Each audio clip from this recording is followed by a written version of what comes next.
तो भाइयों ये राजा हर्षवर्धन बैंस का द्वार है जो कि उनकी राजधानी कन्नौज में है। तो भाइयों हम आपको बताना चाहते हैं कि हर्षवर्धन बैंस की जयंती इसी महीने 2 जून को आ रही है। तो आपको हम बताना चाहते हैं कि हर्षवर्धन जी के जो बैंस राजपूत कुल है वो भारत के उत्तर प्रदेश से लेकर मध्य प्रदेश से लेकर मालवा क्षेत्र में बड़ी वादी में है। इसके अलावा जबलपुर हो, शलहोड हो, उमेरिया में भी अच्छी वादी में रहता है। इसके अलावा छत्तीसगढ़ में भी वाद है। लेकिन देखने की बात ये है कि आबाद तो ये आज के पीओके के भिंबर मीरपुर में भी है, इसके अलावा इंग्लैंड में भी है।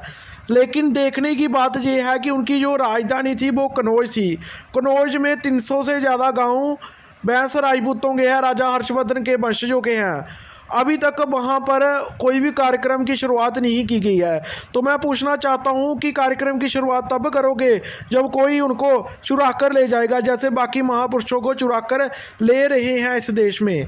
तो आप सभी वीडियो को ज़्यादा से ज़्यादा शेयर करें, तो ज़्यादा से ज़्यादा आवाज़ उठाओ। 2 जून को जितने भी 300 गाँव के ठाकुर हैं उनकी जो जयंती आ रही है उससे पहले सभी गाँव में उनकी मूर्तियाँ स्थापित करो।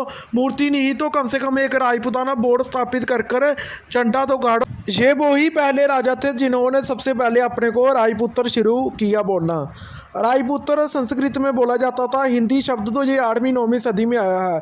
वही राजपुत्र से राजपूत हिंदी में बन गया, सिंपल सी बात है।